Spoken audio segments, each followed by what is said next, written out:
L'Avenç ha estat una revista bàsicament articulada en dos valors, el catalanisme i el progrés. Penso que continua sent una revista valorada per la seva qualitat, pel seu rigor, sobretot en la història contemporània, per tant, diguem, república, guerra civil, franquisme, transició.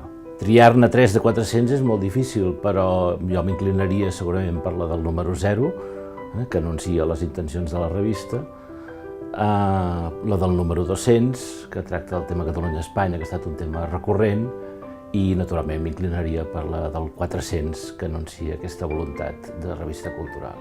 Quan una persona es mor, és normal que surtin les lloances en aquell moment i s'oblidin, diguem, els retrets. A mi el que em preocupa és sentir, com l'altre dia sentia per la televisió, un noi molt jove que deia ell, Suárez i el rei van portar la democràcia a Espanya.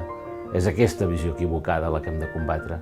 Doncs el Maragall jo crec que anirà emergint com una figura que ha plantejat des del camp de l'esquerra el tipus de relació amb Espanya, els instruments per aquesta relació, i jo crec que la seva figura s'anirà engrandint, que en certa manera això ja ha passat. Els seus detractors ara ho són menys.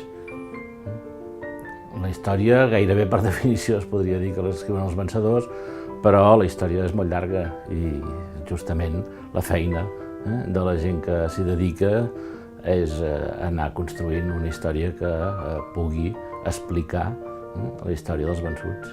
Em preocupa una mica el fet que aquesta mateixa efervescència política vagi en detriment del rigor en el coneixement històric.